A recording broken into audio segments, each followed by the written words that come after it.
Bonjour à tous, bienvenue pour ce deuxième webinaire limpide, donc deuxième webinaire de cette année 2023.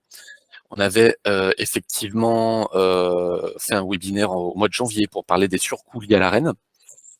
Et donc là, aujourd'hui, la thématique de ce webinaire, ça va être ce qui se passe un petit peu sur le marché de l'électricité et du gaz naturel. Donc je vais y aller, on va commencer par partager mon écran et on va commencer tout de suite. Voilà.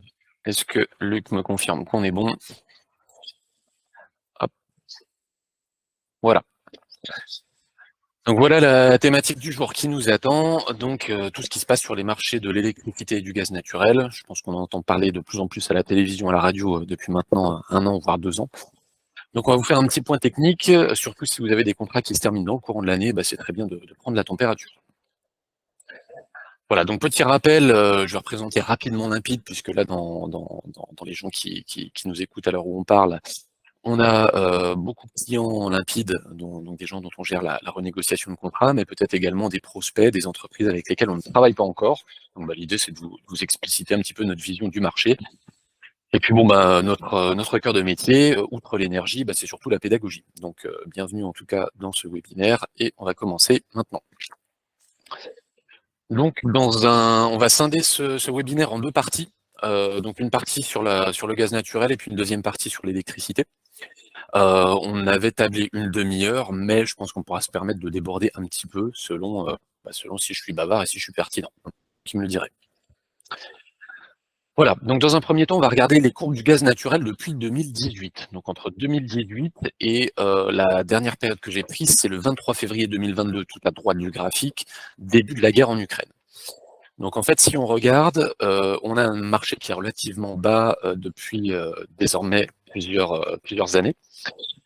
Et donc en fait, le plus bas qu'on ait eu en termes de cours du gaz naturel, ça se situait dans le courant de l'année 2020. Donc là, on a beaucoup de consommateurs qui ont pu renégocier quasiment au plus bas de ces 10 dernières années, avec des prix sur le marché autour de 12-13 € le mégawattheure. Donc là, quand on voit la suite de la courbe, effectivement, ceux qui ont bloqué un prix à cette époque-là, ils ont bien de la chance d'être encore protégés par ces prix-là, mais le prochain contrat risque de faire mal. Moi, l'objectif aussi de cette courbe, c'était de vous montrer que tout à droite de cette courbe, on a la date du 23 février 2022, début de la guerre en Ukraine. En fait, on avait déjà des énormes problèmes et des énormes tensions sur le marché du gaz naturel. Donc la guerre, elle a bon dos, mais on avait quand même des problèmes d'ordre structurel. Et d'ailleurs, c'est pas pour rien que en septembre-octobre 2021, Jean Castex nous avait sorti son bouclier tarifaire pour geler les prix du gaz naturel pour les particuliers. Donc voilà, et sinon on en suit les pronostics de Jean Castex de l'époque, les prix étaient censés dégringoler au printemps 2022. Bon, voilà, en termes de voyant médium, on a fait mieux. Donc, deuxième courbe qu'on va regarder, ça va être les prix du gaz naturel depuis le début de la guerre en Ukraine. Donc là, évidemment, le marché a été très agité, très volatile depuis l'attaque russe en Ukraine le 24 février 2022. Paradoxalement, dans les 2-3 mois qui ont suivi le début de cette guerre, les marchés ont augmenté, mais raisonnablement, jusqu'au point de stagner en juin 2022. Alors là, c'est de juillet à septembre qu'alors là, on a eu une période de flambée totale. Donc là, les prix ont atteint un pic le 26 août 2022. Donc le pic de l'année de livraison N+1, c'est-à-dire 2023, ça valait quasiment 300 € le mégawattheure. La livraison N+2, donc l'année 2024, était à 198 € et le N+3 à 126.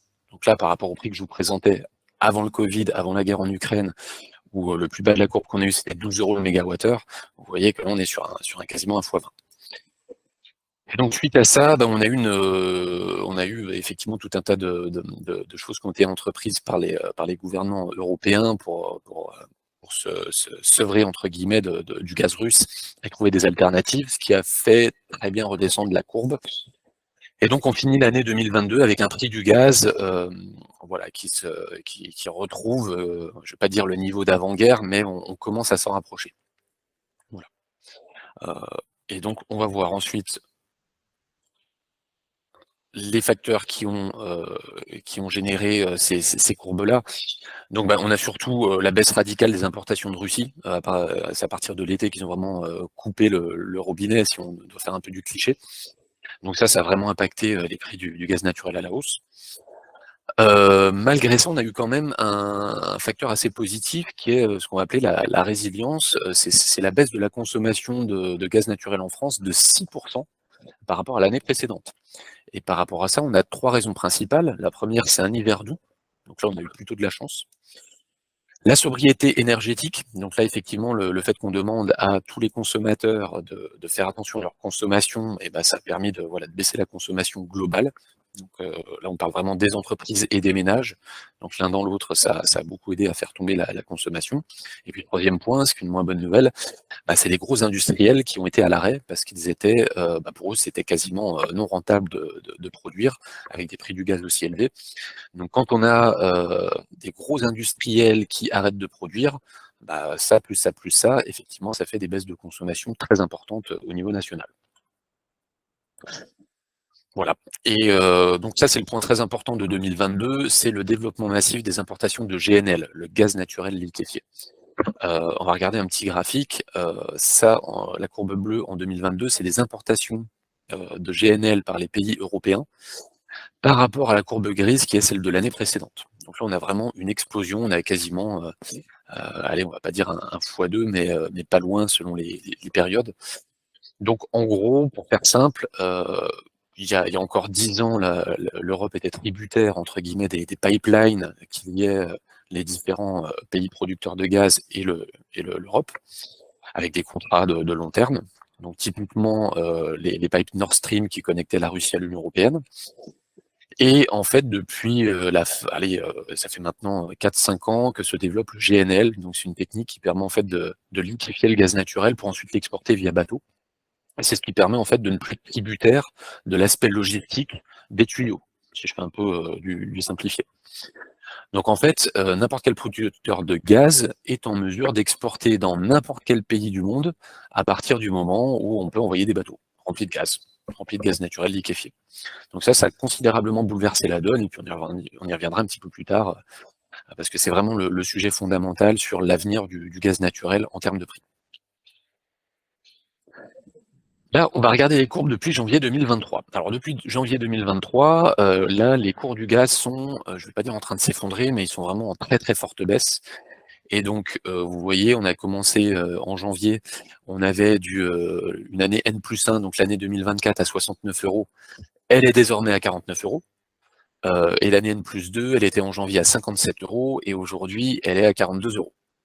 Donc là, on a vraiment une belle baisse qui est très considérable, ce qui fait qu'il y a vraiment des opportunités assez importantes pour les consommateurs qui ont des échéances proches, même lointaines. On y reviendra également par la suite. Et on va regarder maintenant à la clôture du marché hier, le 29 mars 2023, quels étaient les prix pour chaque période de livraison. Alors dans un premier temps, on va regarder par mois de livraison. Donc là, je vous ai mis les prix qu'on avait hier sur le marché. Donc si un intervenant achetait hier un volume de gaz pour une livraison effective en avril, mai, juin, juillet, août ou septembre, donc là on a des prix qui se tiennent, on est entre 41 et 43 € le mégawattheure. Donc là, rien à signaler. On va passer sur l'aspect trimestriel qui va être nettement plus intéressant. En fait, ce qui est extrêmement logique, les trimestres qui vont être situés sur de l'hiver vont être mécaniquement plus chers. Octobre, novembre, décembre 2023 à 47 €, donc quasiment 5 € de plus que l'été et l'automne 2023. Et le premier trimestre 2024, janvier, février, mars 2024, qui vont être à 50 €, donc bien plus cher effectivement que le reste, les trimestres non hivernaux.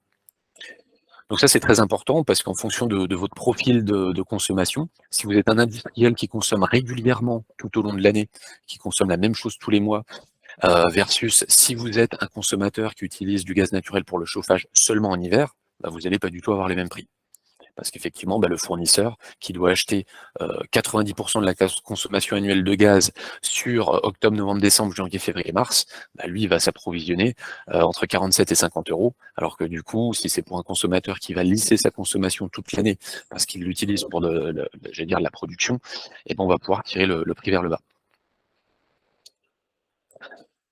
Dernier point, toujours à la clôture d'hier soir, on va regarder les prix par année de livraison. Donc là, si hier, un fournisseur voulait acheter pour un de ses clients l'année de livraison 2024 en entier, de janvier à décembre avec une consommation régulière, on est à 48,52 € par mégawattheure et le prix pour l'année 2025, 41,55 €.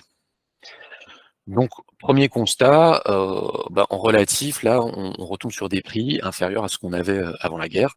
Et surtout, un des constats, c'est qu'il y a une prime à l'anticipation. Si vous achetez votre gaz naturel très en avance, vous allez pouvoir bénéficier d'un prix beaucoup plus faible. Un petit peu, comparaison n'est pas raison, mais un petit peu comme les avions. Si vous prenez votre billet d'avion 9 mois en avance, vous devriez avoir logiquement un meilleur prix que si vous le prenez, j'allais dire 3 semaines avant de partir. Voilà, donc un petit récap sur la situation qu'on va avoir, qu'on a en ce moment, en ce printemps 2023. Donc en ce moment, on a un gaz qui est très abondant sur le marché, d'où cette baisse de prix. Donc ça, c'est la bonne nouvelle, c'est la faible consommation et les importations massives qui permettent de se sevrer du gaz russe. Donc ça a vraiment un impact à la baisse sur les prix. On a les stocks de l'hiver 2022-2023 qui ont été peu entamés, grâce à l'hiver, comme on l'a vu précédemment, l'hiver d'août, et la baisse des consommations des ménages et des entreprises. Donc ça, c'est plutôt une bonne nouvelle, hein, parce que du coup, on va avoir besoin de moins remplir le stock pour l'hiver prochain. Et donc ces fameux stocks, pour l'hiver prochain, 2023-2024, ils vont être ils ont déjà commencé à être reconstitués. Alors il y a des pays en Europe qui ont pris plus ou moins d'avance que d'autres, mais là, dans les semaines qui viennent, dans les mois qui viennent, tous les pays vont devoir à nouveau racheter massivement du gaz pour le stocker en prévision de l'hiver prochain. En ce printemps, on a également des températures assez clémentes. Je regarde par la fenêtre, c'est pas terrible aujourd'hui, mais dans l'absolu, en termes de température, on n'est pas trop mal. Donc ça joue bien aussi pour la baisse des prix. Le point fondamental, c'est les importations de gaz naturel qui sont très dépendantes du GNL, donc le gaz naturel liquéfié. Et on verra plus tard un petit peu les opportunités versus les menaces que cela va apporter. C'est vraiment le sujet fondamental sur le gaz naturel. C'est ce qu'il faut suivre le plus, c'est le prix du gaz naturel liquéfié au niveau mondial. Et on verra plus tard comment le marché s'est mondialisé. Et enfin, voilà, au cours des dernières semaines, on a eu pas mal de grèves sur les terminaux méthaniers. Donc les terminaux méthaniers, ce sont les ports qui reçoivent les cargaisons de gaz naturel liquéfié pour que ce soit réinjecté dans les réseaux et que ce soit ensuite présent à la sortie du robinet pour tous les consommateurs. Donc effectivement, grève des terminaux méthaniers dit on a des bateaux qui arrivent, mais qui entre ce qui arrive dans les ports et ce qui est mis dans le tuyau, j'allais dire vulgairement, il y a un décalage en raison des grèves. Voilà, donc ça c'est un facteur qui joue plutôt contre la baisse des prix. Aujourd'hui, globalement, comme on l'a vu, on a un prix du gaz naturel qui est inférieur à 50 € le mégawattheure. Et donc, une petite mise en perspective s'impose. Euh, on a beaucoup de clients, nous, qui ont signé des prix en 2020 ou en 2021, quand le marché était très très faible, au plus faible de ces dernières années. Et en fait, du coup, vu qu'ils ont le meilleur prix au cours des 10 dernières années, le gap qu'il y a à combler, donc faire un x3 aujourd'hui pour arriver à un prix de 50 €, ça leur paraît hors de prix. Mais en fait, il faut bien remettre dans le contexte, vous le voyez sur la courbe, le gaz à 12 € du mégawattheure, comme on l'a eu notamment en 2020, c'est entre guillemets un moment extraordinaire dans notre histoire. En temps normal, le gaz, on était plutôt autour de 15, 20, voire 25, 30 € le mégawattheure. Donc le fait qu'aujourd'hui on soit à 50 € du mégawattheure dans un contexte qu'on connaît en termes de guerre, de macroéconomie, etc., dans le monde d'aujourd'hui, 50 € le mégawattheure pour du gaz, c'est à mon sens très pertinent. C'est très, très abordable. Et donc comparaison n'est pas raison, mais un mégawattheure d'électricité, aujourd'hui, ça s'achète sur le marché entre 100 et 300 € du mégawattheure. Donc là, c'est un peu la fameuse question 1 kg de plomb ou 1 kg de plomb. Un mégawattheure de gaz ou un mégawattheure d'électricité, ça a la même puissance calorifique si on parle de chauffage. Du coup, vaut quand même mieux chauffer ces machines avec du gaz qu'avec de l'électricité. Quand on voit l'électricité qui est entre 100 et 300 € le mégawattheure, 50 € pour un mégawattheure de gaz, clairement, c'est une bonne opportunité. En revanche, il va rester un risque à moyen terme, c'est ce qu'on disait, le marché aujourd'hui est très tributaire du gaz naturel liquéfié, qui est un marché international, vu que de toute façon on n'est plus tributaire des pipelines, mais des bateaux qui peuvent techniquement aller dans n'importe quel port. Donc en fait, les prix du gaz qu'on va avoir en France vont être tributaires du marché mondial et de la reprise de la croissance économique en Asie. Donc si demain la croissance chinoise fait plus 3 points, la consommation de gaz naturel va exploser en Chine, et donc les bateaux, est-ce qu'ils vont aller nous vendre du gaz à 50 € le mégawattheure en France, ou est-ce qu'ils vont aller en Chine si on leur propose 70? C'est clair que ça va partir en Chine, et donc du coup ça va faire remonter les prix en Europe. Point fondamental, comme je vous le disais, on a les stocks qui sont en train d'être reconstitués pour l'hiver prochain. Donc voilà, potentiellement il y aura un peu plus de consommation, un peu plus de demande sur le marché là dans les semaines et les mois qui viennent. Et puis l'éternel problème qui nous embête tous, autant au niveau j'allais dire moral que économique que politique, c'est ce qui se passe en Ukraine. Donc là on est toujours dans de l'instabilité. Je revois encore certains clients qui me disaient en février 2022, oh oui, la guerre ça va durer 3 semaines. Bon écoutez, voilà, on va lancer un site de paris sur limpide.net, parce que y a certains paris qui méritent d'être écrits sur du papier. Enfin, les perspectives pour l'avenir. Donc toujours le développement des importations de gaz naturel liquéfié en Europe. Donc tant qu'on a un marché qui va être très largement abreuvé en gaz naturel liquéfié, ça va très bien se passer pour nous, sachant que les principaux pays qui nous envoient du gaz naturel liquéfié, ça va être les États-Unis et la Norvège pour les pays à peu près stables. Sinon, le reste, c'est que des pays un petit peu plus compliqués, on va dire, du type Qatar, Azerbaïdjan, etc. Donc là, reste un doute dans l'approvisionnement européen.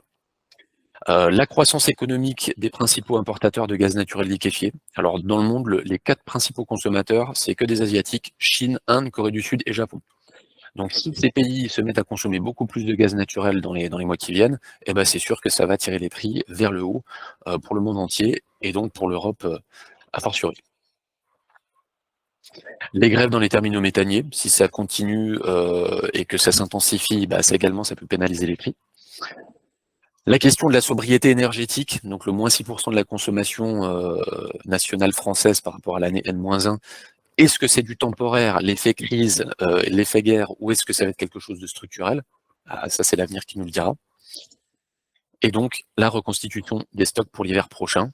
Donc, c'est vraiment tous ces facteurs-là qui vont déterminer, dans les mois qui viennent, les prix.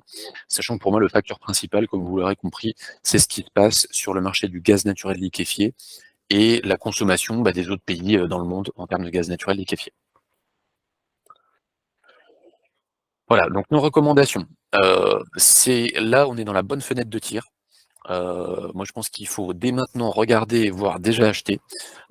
Jusqu'à avril, mai, juin, je pense qu'on devrait avoir une bonne fenêtre de tir. Alors, on n'a pas la boule de cristal, mais je pense qu'il faut vraiment s'y mettre, même si l'échéance est lointaine. Moi, j'ai des consommateurs engagés jusqu'à fin 2024, fin 2025, qui commencent déjà à regarder pour les années plus lointaines. Donc, l'objectif fondamental pour moi, c'est que vous puissiez sécuriser votre budget de gaz, alors que l'approvisionnement de gaz naturel en Union européenne reste très incertain à moyen et long terme. Donc si aujourd'hui vous pouvez faire passer dans vos budgets 1 mégawattheure, alors là on parlait du marché de gros à 40-50 € le mégawattheure, donc après il faut rajouter les frais de commercialisation du fournisseur, mais on sort du mégawattheure à moins de 70 € le mégawattheure, ça c'est sûr, selon les profils. On peut même aller plutôt du côté des 50 € le mégawattheure, voire moins. Si ça passe dans vos budgets, je pense qu'il faut bloquer ces prix. Ça permettra d'avoir de la stabilité pour votre entreprise et de la visu. Et donc, point important, on a des fournisseurs qui peuvent fixer des prix jusqu'au 31 décembre 2027. Donc, tout le monde ne le fait pas. Mais voilà, n'hésitez pas à nous solliciter, parce qu'on a identifié les quelques fournisseurs qui sont en mesure de le faire. Et donc là, pour ceux qui veulent, qui pensent que c'est le bon moment et qui ont envie d'avoir la visibilité, 31 décembre 2027, avoir le prix du gaz fixé à aujourd'hui. Les prix d'aujourd'hui fixés pour les années qui viennent, je pense que c'est vraiment un point qui peut être très intéressant. Voilà. Donc on va passer sur la partie 2 désormais. Chapitre 2, les cours de l'électricité. On va regarder ça tout de suite ensemble. Donc dans un premier temps, on va faire un petit rappel technique. Il existe 2 principaux produits commercialisés sur les marchés de gros de l'électricité. On a le baseload, qui va être le prix pour une consommation d'électricité en continu sur une période de livraison donnée. donc de minuit 01 à 23h59 tous les jours pendant une période définie. Donc là, typiquement, ça va concerner le baseload, surtout les entreprises qui font les 3-8, donc ont vraiment une consommation, ce qu'on appelle plate, très lissée sur la durée. Et le deuxième produit qu'on va retrouver, c'est le peak load, donc peak, la pointe entre guillemets. Donc ça va être le prix pour une consommation d'électricité de 8h à 20h pendant les jours ouvrés, donc on sort les week-ends, les jours fériés, pour une période donnée. Donc là, ça va concerner en fait ce qu'on appelle sur votre facturation les heures pleines. Donc effectivement, si vous êtes une entreprise qui fait les 3-8, votre fournisseur va acheter pour vous principalement du baseload et un tout petit peu de peak load. Et si dans l'autre sens, vous consommez seulement sur les heures pleines, votre fournisseur il va acheter pour vous du peak load. Donc si vous avez une petite entreprise industrielle qui consomme que de 8h à 18h, et puis après rideau, ça bosse pas la nuit, effectivement, vous allez avoir les prix du peak load. Donc cette introduction, elle était assez importante parce que vous allez voir que baseload et peak load, ça va avoir des prix très différents. Voilà. Et donc, c'est comme ça que le fournisseur fait sa tambouille. Selon votre profil de consommation, il va mettre X% de baseload, Y% de peak load. Et c'est comme ça que chaque fournisseur fait, entre guillemets, sa popote. Donc on va regarder les courbes entre 2018 et le début de la guerre en Ukraine. Donc là, on était sur un marché qui a toujours été, avant la reprise post-Covid, en dessous de 60 € le mégawattheure. Alors historiquement, on était toujours en dessous de 50 €. C'est à partir de l'année 2018 qu'on a commencé à avoir des pics à 50-60 € le mégawattheure. Et l'année Covid, comme vous le voyez sur la courbe, là où on est le plus bas sur ces 3 dernières années, c'était mars 2020, quand on a eu le fameux confinement lié au coronavirus. Donc là, c'est là que les prix du marché, on a atteint les 36-37 € le mégawattheure de mémoire selon les années de livraison.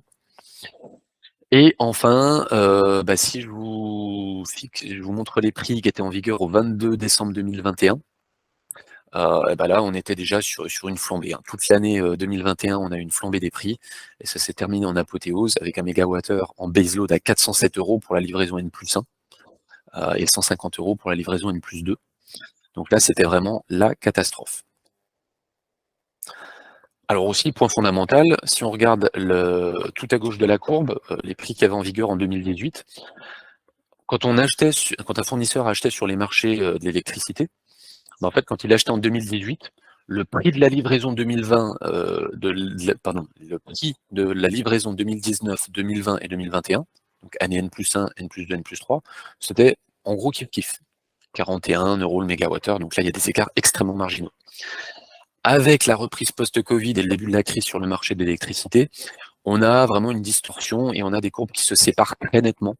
Je pense que là, vous le voyez, on a vraiment les prix de court terme, donc les courbes qui sont en bleu le plus clair, qui vont être à chaque fois beaucoup plus élevés que les prix de long terme, parce qu'en fait, tout simplement, les problèmes de production d'électricité touchent le court terme. Voilà, donc ça, c'était le baseload. Et on va regarder maintenant, pour la même période, le peak load, donc la fameuse période de pointe. Alors, si je vous avais passé les slides rapidement, vous auriez dit « Ah bah oui, mais c'est exactement la même courbe », et vous auriez raison, c'est exactement la même courbe. La seule différence qu'on va avoir, c'est le niveau de prix. Si on regarde là, le peak load qu'on avait en 2018, on était à 54 € le mégawattheure, alors qu'en baseload, on était à 41 €. Normal, les heures pleines vont coûter plus cher que les heures lambda tout au long de l'année.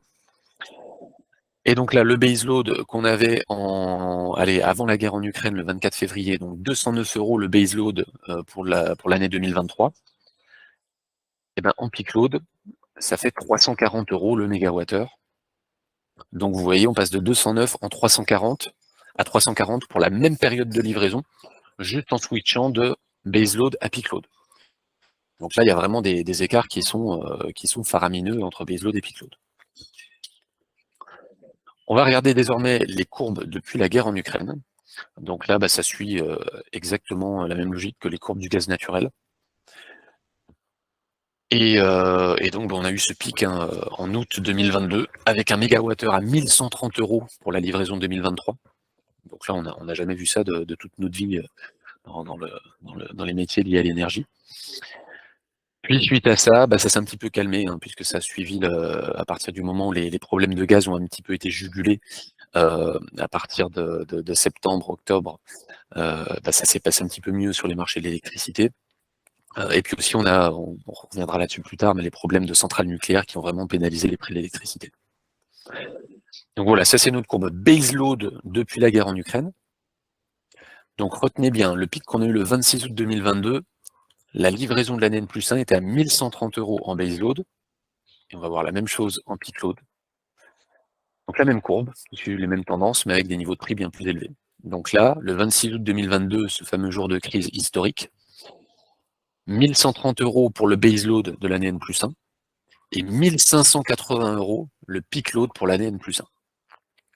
Donc c'est-à-dire que ceux qui devaient absolument signer un contrat avant la fin du mois d'août et qui ont signé le 26 août, alors eux, ils ont un contrat qui entre guillemets, a été hors de prix, avec des heures pleines, achetées par le fournisseur sur le marché à 1580 € le mégawattheure.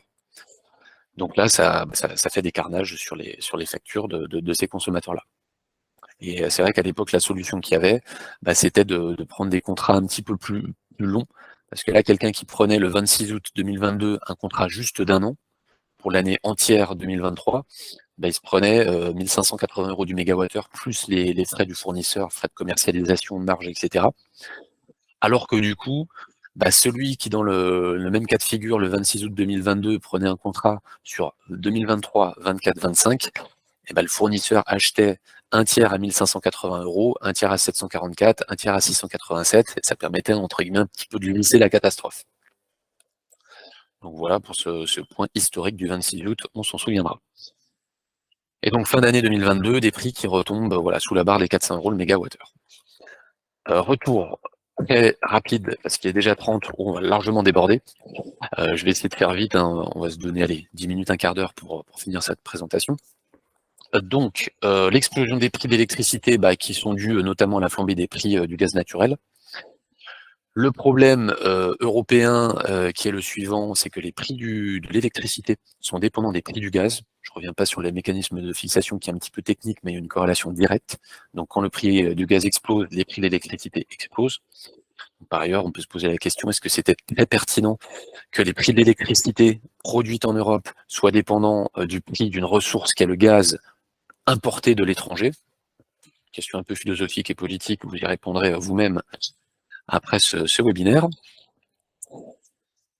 Toute l'année 2022, la France a eu les prix les plus élevés de toute l'Europe. Ça, c'est le point limite le plus peinant. Alors que tous les pays d'Europe subissaient la crise, la France, on était en termes de prix, on a été les plus élevés tout au long de l'année 2022. Alors qu'on on est censé avoir l'atout nucléaire. Mais c'est là que le bas blesse. Les centrales nucléaires, il y a eu à un moment, je crois que dans le cours de l'année 2022, il y avait moins de la moitié des réacteurs qui étaient opérationnels et en fonctionnement. Donc évidemment, quand on ne produit pas d'électricité, c'est pas étonnant que les prix s'emballent. Donc centrales nucléaires qui sont pour la moitié improductives, plus prix du gaz qui flambe, ça fait effectivement le mix qu'on a connu en 2022, donc une énorme catastrophe. Donc le problème des centrales, on va identifier les principaux facteurs, mais il y en aurait beaucoup. C'est principalement les décalages de maintenance liés au Covid. Donc ça, toutes les maintenances qui n'ont pas pu être faites pendant le Covid ont été reportées, et c'est pour ça qu'on a eu des reports qui se sont faits sur 2022. Le sujet crucial, à mon sens, qui est l'abandon depuis maintenant des dizaines d'années de l'atout nucléaire français. On va pas reparler de ce que certains hommes politiques ou présidents ont fait pour gagner quelques élections, notamment en faisant des petites alliances avec des partis qui étaient anti-nucléaires, mais bon, voilà. Et 2022 également, sécheresse. Donc qui dit sécheresse dit capacité de production des centrales hydroélectriques très faible. Pour information, en France, on a, je crois, autour de 10% de la production d'électricité qui dépend de l'eau. Donc voilà, c'est aussi un facteur qui était important à noter. On va regarder maintenant les courbes depuis janvier 2023. Donc idem, là je vous montre le baseload, on va regarder le peak load dans la foulée. Donc on a eu des prix plutôt en baisse. Là vous voyez jusqu'à début mars, toutes les courbes, quelles que soient les années de livraison, sont à la baisse. Et on a eu un pic, alors avant le pic, on va regarder les prix le 6 mars 2023, on avait un mégawattheure à 148 € pour la livraison 2024. Ce qui était quand même assez intéressant, mais ça n'a pas duré longtemps. Pourquoi ça n'a pas duré longtemps? Le pic, cette dent que vous voyez juste après le 6 mars, c'est le marché qui s'affole suite à la découverte sur 3 réacteurs en France de micro-fissures. Donc ça, c'est un risque très très important qui pourrait en fait à terme pénaliser la production d'électricité, parce que qui dit fissure dit réparation, qui dit réparation dit immobilisation des réacteurs pendant ce temps-là, donc dit baisse de la production et donc augmentation des prix.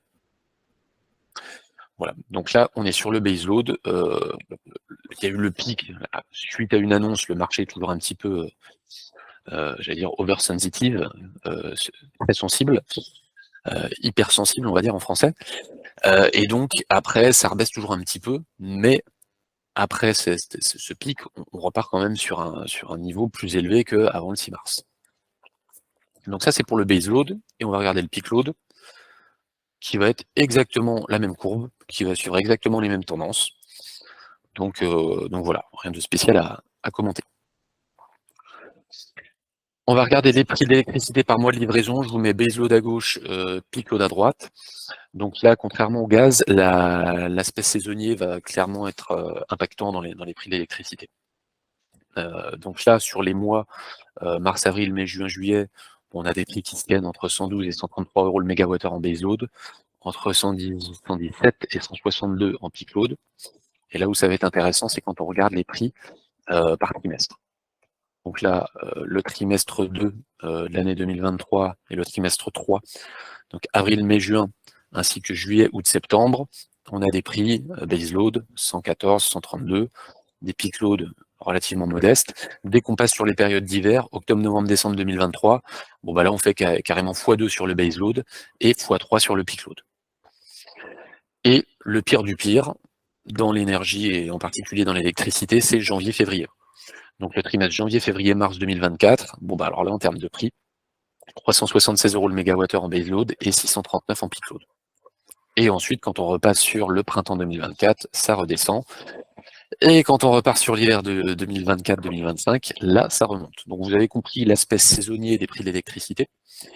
Donc ça, c'est vraiment un point fondamental. Là où le gaz, ça se tient bien, entre l'été et l'hiver, bon, il y a des écarts en absolu qui sont très modestes, 5-6 € du mégawattheure. Là, en électricité, c'est des x2, x3 entre l'été et l'hiver. Et ça atteste des problèmes qu'on a au niveau de la production nucléaire, que quand on est en été et que on consomme peu au niveau national, on arrive à sortir des prix voilà, qui sont ce qu'ils sont. Dès qu'on est en hiver, il y a de la tension sur le réseau, il y a de la difficulté pour produire, pour satisfaire toute la demande qu'il y a en hiver, et donc c'est là que les prix s'envolent. Voilà, donc petit récap, donc hier à la clôture, 29 mars 2023, le baseload 2024 à 204 €, 132 € pour 2025, 109 € pour l'année 2026. Donc, premier constat, il y a une prime à l'anticipation. Le marché il est en crise sur le court terme, donc si vous achetez aujourd'hui pour 2026, vous allez avoir un prix 2 fois moins cher que si vous achetez pour 2024. Idem pour le peak load, on garde à peu près les mêmes ordres de grandeur. Donc en ce printemps 2023, donc on a des centrales nucléaires qui ont bien été remises en fonctionnement depuis ce que j'appelle la déroute de 2022. Alors c'est encore pas parfait, mais c'est moins pire. On a de nombreuses grèves qui ont conduit à des baisses de production, donc du coup de la hausse de prix. Ça aide pas du tout, ça a beaucoup impacté la hausse des prix récemment. Cet événement majeur que je vous décrivais sur les courbes, la découverte de micro-fissures sur 3 réacteurs nucléaires, ça c'est vraiment ce qui nous inquiète le plus à l'heure où on parle. Donc il y a 2 options. Si ce problème c'est un épiphénomène, le marché va se résorber et les prix devraient redescendre dans les mois qui viennent. Si en revanche ce problème est structurel et il va se généraliser, peut-être à d'autres réacteurs nucléaires, à ce moment-là il y a un gros danger. Parce que si, voilà, le petit raisonnement est le suivant, s'il y a des nouvelles fissures découvertes, il faut faire des maintenances, donc le calendrier va encore être décalé, on va produire moins que prévu sur les mois qui viennent et sur les trimestres et les années qui viennent, et donc ça va effectivement dégrader les prix. Alors, analyse plus poussée, pour reprendre un petit peu ce fameux pic qu'on voit ici, donc la fameuse dent qui est l'annonce de la découverte des micro-fissures. Ouais, je vois qu'il est 37, on aura bien débordé. Écoutez, j'espère que vous n'avez pas de réunion prévue après 10h30. Donc, je pense qu'on en a pour encore 5 minutes. Donc les prix pour le trimestre 2 2023, ainsi que le trimestre 3, donc c'est-à-dire donc avril, mai, juin, juillet, août, septembre, vous voyez, les courbes se superposent. Alors effectivement, le trimestre 3 est un tout petit peu plus cher, mais les courbes suivent la même tendance. Donc, il y a eu l'effet d'annonce, et juste après l'effet d'annonce de la découverte de micro-fissures, bah, le marché redescend et revient en dessous du niveau initial. Donc ça, c'est positif. Par contre, si on regarde le trimestre 4, donc octobre, novembre, décembre 2023, et janvier, février, mars 2024, on voit, alors je précise qu'on parle de baseload ici, on voit que le marché subit le même pic suite à l'annonce de la découverte des micro-fissures, mais contrairement au trimestre d'été et de printemps, les trimestres d'hiver, donc trimestre 4 2023 et trimestre 1 2024, eh ben, la courbe, elle va quand même repartir à la hausse après cette fameuse dent, ce fameux pic. Donc ça, c'est la manifestation très claire de ce que ressent le marché, c'est que la découverte des micro-fissures, ça ne va pas impacter la production d'électricité en été, enfin, en tout cas, ça ne va pas trop pénaliser les prix. Par contre, la grosse inquiétude qu'on a, c'est ces micro-fissures. Quel va être l'impact sur la production d'électricité cet hiver et les hivers prochains? Donc là, il y a un petit peu d'inquiétude à avoir. Bon, petit point sur les derniers jours, notamment je vais juste parler du 29 mars 2023. En raison des grèves, on a une baisse de 6,3 gigawatts sur la partie production d'électricité. Donc quand on a 6,3 gigawatts qui ne sont pas en fonctionnement, bah, ça fait un gros trou dans la raquette. Donc effectivement, moins de production, et ça tire les prix vers le haut. Et puis enfin, on a appris récemment donc hier, que EDF va décaler la maintenance de 3 réacteurs en avril. Donc voilà, tout ça, ça n'aide pas du tout, ça fait plutôt pression à la hausse sur les prix. Pour l'électricité, on va voir maintenant les perspectives pour l'avenir. Donc on va lister les principaux facteurs qui vont impacter les prix dans les mois qui viennent. D'abord, le prix du gaz naturel. Plus le prix du gaz naturel baisse, bah, plus ça va aider les prix de l'électricité à baisser. Donc là, vu qu'en ce moment on est sur une dynamique baissière en gaz, eh ben, on espère que ça va jouer de tout son poids sur l'électricité. Le prix du CO2, j'en parle pas trop, mais il y a des mécanismes de corrélation entre prix du CO2 et l'électricité. Très récemment, ces derniers jours, c'est en baisse. Les éventuels blocages de centrales en raison des grèves, bah, si ça continue et que ça s'intensifie, ça pourrait justement jouer négativement sur les prix. Le sujet des micro-fissures, c'est le gros sujet qui nous inquiète en ce moment. Donc effectivement, comme je vous le disais précédemment, on va voir dans les jours, semaines qui viennent, si c'est un épiphénomène ou pas. Et donc là, bah, effectivement, les courbes du marché, ça va clairement être dépendant de ça. Et puis plus globalement, sur le gaz, on est tributaire de ce qui se passe au niveau du marché mondial. Sur l'électricité, on est vraiment très tributaire de l'efficacité du parc nucléaire français, ce qui est extrêmement logique, hein, vu qu'on produit 90% de notre électricité à base de nucléaire, un petit peu moins maintenant. Mais c'est la principale chose à surveiller quand on veut anticiper les prix d'électricité dans les mois qui viennent. Bon, petit point aussi, mais ça vaut même pas le coup de s'y pencher, les réformes du marché européen. Voilà, il y a eu des choses, des ceci, des cela qui ont été faits. À mon sens, rien de très concluant, à part peut-être sécuriser pour les très gros consommateurs leur approvisionnement en électricité, avec le développement de ce qu'on appelle les PPA, Power Purchase Agreement, où voilà, les gros consommateurs peuvent fixer des contrats d'approvisionnement en direct avec des producteurs d'électricité. Mais pour le consommateur lambda, rien n'a changé. Ça fait depuis 2 ans que les prix de l'électricité sont en crise et qu'il ne se passe pas grand-chose. On a des politiques français qui nous disent qu'ils vont faire ils vont décorréler le prix de l'électricité du prix du gaz.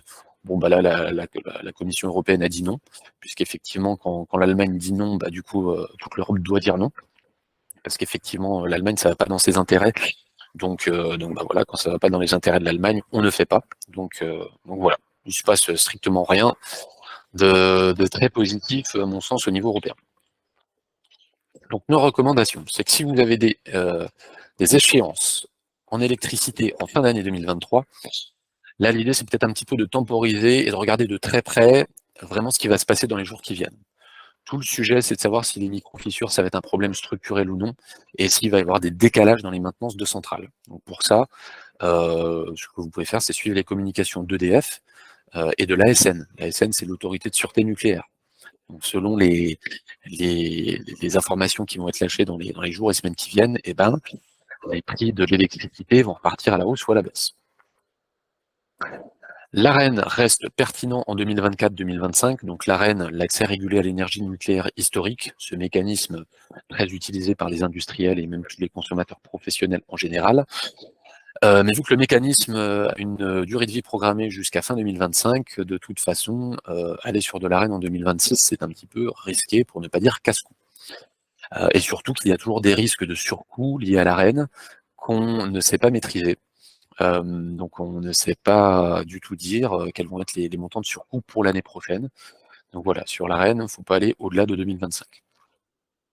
Les durées d'engagement.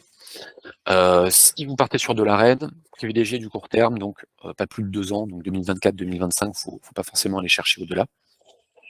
En revanche, en prix fixe, comme on le voyait, il y a une espèce de prime à l'anticipation. Là, vous voyez, en baseload, on tourne autour de 100 € le mégawattheure pour l'année N+3. Donc ça peut donner des envies et des idées. Et ce qui peut même être intéressant, ce qu'on peut nous suggérer parfois à des consommateurs qui ont des gros budgets, c'est pourquoi pas prendre des contrats avec 2024 en Arenh, ça c'est sûr, éventuellement 2025 en Arenh, et puis pourquoi pas acheter dès maintenant 2026 en prix fixe. On peut faire des combinaisons comme ça sur les contrats pour essayer d'avoir un petit peu le meilleur des deux mondes. Parce que du coup, 2026, l'avantage, c'est que les prix fixes sont très faibles, et de toute façon, c'est très risqué avec l'Arenh, vu qu'on ne sait pas ce qui va se passer. Donc voilà, ça peut faire une tambouille intéressante que de prendre de l'Arenh sur le court terme et du prix fixe sur le long terme. Donc dernier conseil, par les temps qui courent, vraiment ce qu'on vous recommande, c'est d'être accompagné par un professionnel sur vos renégociations électricité et gaz. Tout simplement pour suivre ce qui se passe sur les marchés, parce que nous on a accès tous les jours aux prix qu'on voit évoluer à la hausse et à la baisse. Donc dès qu'il y a des mouvements, voilà, on peut vous tenir informé alors que vous n'avez pas cette information. Petite digression, vous à la télévision, très souvent, il y a des journalistes qui vous disent que les prix du gaz sont en négatif ou que c'est en train de chuter. Il faut faire très attention parce que eux, ils vous parlent souvent des prix spot. Donc les prix spot, ça concerne les très gros industriels qui vont acheter aujourd'hui pour leur consommation dans 2 heures ou de demain. Nous, ce qu'on a vu là pendant toute cette présentation, c'est ce qu'on appelle les prix à terme, les prix futurs. Donc, c'est pas parce que les prix spot sont à 2 € le mégawattheure, combien même ça arriverait, que les prix futurs, donc c'est-à-dire les prix qu'on fixe aujourd'hui pour une consommation d'électricité ou de gaz dans les mois et les années qui viennent, il faut vraiment faire la distinction. Voilà, donc l'intérêt également d'être bien accompagné, c'est de trouver des fournisseurs qui peuvent répondre à vos attentes. Alors quand on dit les attentes, c'est les types d'offres. Prix fixe, Arenh, on a même des fournisseurs qui vous font des offres qui incluent de l'Arenh, mais sans risque de surcoût pour le consommateur. On a des fournisseurs voilà, on peut vraiment faire des offres acrobatiques, surtout quand on commence à être sur des volumes où on parle en gigawattheure annuel. Donc ça, c'est un sujet très important, le type d'offre. Également la durée d'engagement. Donc voilà, un contrat, quand vous êtes professionnel, c'est très cher à résilier, parce qu'il faut payer X% de la consommation prévisionnelle. Donc si vous prenez un contrat sur 3 ans et que les prix baissent dans 2 ans, vous êtes engagé, donc vous ne pouvez pas casser votre contrat et puis bénéficier de la baisse. Ça, c'est très important. Voilà, faut garder cette logique de responsabilité. Et enfin, tout un tas de critères annexes du type la gestion des engagements de consommation, qui peut être pénalisant pour les entreprises qui utilisent du gaz pour du chauffage, parce que vous ne savez pas quelle va être la température l'hiver prochain, ni dans 2 ans et encore moins dans 3 ans. Donc là, vous risquez d'être pénalisé si vous avez des engagements de consommation. En revanche, si vous êtes industriel et que vous avez de la visibilité sur votre consommation dans les années à venir, de par vos processus de production bien rodés, là, ça peut être très intéressant d'avoir un engagement de consommation, parce que c'est ce qui permet aussi de réduire l'incertitude pour le fournisseur sur votre approvisionnement. Donc du coup, il va beaucoup moins marger les prix du marché pour vous les vendre à vous. Donc voilà, il y a tout un tas de critères comme ça additionnels qui sont très importants et plus le marché se complexifie, plus c'est important voilà, d'avoir quelqu'un dont c'est le métier de manipuler ces types d'offres et puis surtout de vous faire la pédagogie pour vous expliquer. Point également important, simuler les budgets pour calculer vos hausses à venir, surtout pour les industriels à qui on s'adresse. Quand vous vous engagez à avoir des prix auprès de vos clients sur 12 mois par exemple, bah, vous êtes obligé de planifier votre budget en avance. Donc si votre contrat futur n'est encore pas renégocié, on peut faire des simulations, mais faut, voilà, aujourd'hui, pour n'importe quelle entreprise industrielle bien gérée, c'est indispensable de budgétiser pour déterminer bah, ses coûts de production et donc ses coûts de revient. Donc de pouvoir bien déterminer les prix que vous allez vendre à vos clients. Parce que si vous avez un imprévu et que votre budget électricité fait x3, alors que vous avez déjà fixé vos prix, vous êtes déjà engagé auprès de vos clients à vendre à ce prix-là, bah, il arrive un moment où vous allez avoir un risque de produire à perte. Donc c'est vraiment pas ce qu'on vous souhaite. Donc voilà, si vous avez des questions, vous pouvez nous contacter donc au téléphone 09 70 72 14 70, c'est le numéro du standard et on peut vous rediriger. Un petit mail à énergie@limpide.net, notre site internet où vous pouvez retrouver des publications et puis toutes nos solutions, que ce soit sur les renégociations, les exonérations de taxes ou les optimisations d'acheminement. Voilà, donc n'hésitez pas à faire un petit tour. Point très important, normalement, vous aviez jusqu'à demain, 31 mars, pour envoyer l'attestation à votre fournisseur d'électricité pour bénéficier du bouclier tarifaire pour les tout petits consommateurs, donc ceux qui ont des compteurs C5, ou pour bénéficier de l'amortisseur pour les plus grosses entreprises. Donc j'ai entendu récemment, donc je crois que c'était ce matin ou hier matin, que peut-être il y aurait une deadline rallongée jusqu'au mois de juin pour transmettre votre attestation. Et comme ça, bah, même si vous envoyez votre attestation avec un peu de retard, votre fournisseur vous fera un avoir pour bah, que vous ayez quand même les aides pour janvier, février, mars 2023. Voilà. Donc allez sur le site de votre espace client pour retrouver ces informations-là et communiquer avec votre fournisseur et puis envoyer les attestations. Surveillez bien vos factures. Si vous voyez que les aides de l'État sont appliquées directement à la racine sur votre facturation, et puis sinon, bah, passez-leur un petit coup de fil pour voir où ça en est. Donc voilà, point très, très important, ça ne concerne que les consommateurs qui ont un prix de l'électricité moyen annuel à plus de 180 € le mégawattheure. Donc, je m'adresse à tous mes clients limpides qu'on a re-signé en 2020 et à qui on a bloqué le prix pendant 4 ans. Vous, du coup, ça ne vous concerne pas. Voilà, c'est vraiment ceux qui ont eu des renégociations récentes au cours des, j'allais dire, au cours des 12 derniers mois. Voilà. Et dans la section dernier conseil, ce qu'on peut vous recommander également, c'est de suivre notre page LinkedIn. Donc si vous avez LinkedIn, vous tapez Limpide Énergie, et vous allez nous retrouver, vous pouvez nous suivre. On essaye de faire des publications 2-3 fois par semaine quand il se passe des choses, des événements sur le marché de l'électricité et du gaz, notamment sur le sujet des micro-fissures. Voilà, s'il se passe des choses, on va communiquer sur notre canal LinkedIn, donc n'hésitez pas à nous suivre pour avoir ces informations-là. Et puis, cet après-midi, moi, je vais m'occuper de faire un petit sondage sur LinkedIn où vous pourrez répondre et quel est, à votre sens, le meilleur moment pour signer vos contrats d'électricité ou de gaz naturel. Donc voilà, suite à ce séminaire, après, chacun se fait ses propres opinions. Nous, chez Limpide, on n'a pas de boule de cristal, mais l'important, c'est de vous donner les clés pour comprendre les facteurs qui impactent à la hausse ou à la baisse le gaz ou l'électricité. Et donc après, bah, c'est vous qui vous faites un avis. Comme on dit au casino, faites vos jeux. Voilà, donc on vous enverra un petit lien par mail vers notre page LinkedIn pour que vous puissiez nous suivre et éventuellement participer à ce sondage. Bon, ça vous engage à rien, hein, c'est juste, voilà, comme les pronostics pour la Coupe du Monde, sauf que là, les enjeux en termes de budget, voilà, sont un petit peu plus importants que la Coupe du Monde quand même. Voilà, donc on a conclu ce webinaire. Bah, écoutez, on a passé 45 minutes, bah oui, on est bavard, puis il y a beaucoup de choses à dire, donc voilà, on a un petit peu débordé, j'espère que c'était enrichissant pour vous. Que ça a stimulé votre réflexion. Et puis bah, surtout, n'hésitez pas à nous contacter pour des conseils plus sur mesure, parce que nous, c'est toujours un peu compliqué de donner des conseils, parce qu'en fonction de est-ce que votre contrat se termine dans 6 mois, dans 1 an, dans 2 ans, est-ce que vous êtes en électricité un C2 ou un C4, est-ce que vous avez une consommation plutôt baseload ou peak load, voilà, il y a vraiment beaucoup de paramètres qui rentrent en compte, donc nous, l'idée, c'est vraiment des grandes recommandations génériques. Et donc après, voilà, si vous voulez quelque chose de plus personnalisé, vous nous contactez et puis on se fait un plaisir d'étudier votre consommation d'électricité et de gaz, faire des simulations et puis vous proposer nos services d'accompagnement. Voilà, donc merci de nous avoir suivis. Je vous souhaite une excellente journée et à très bientôt pour un prochain webinaire.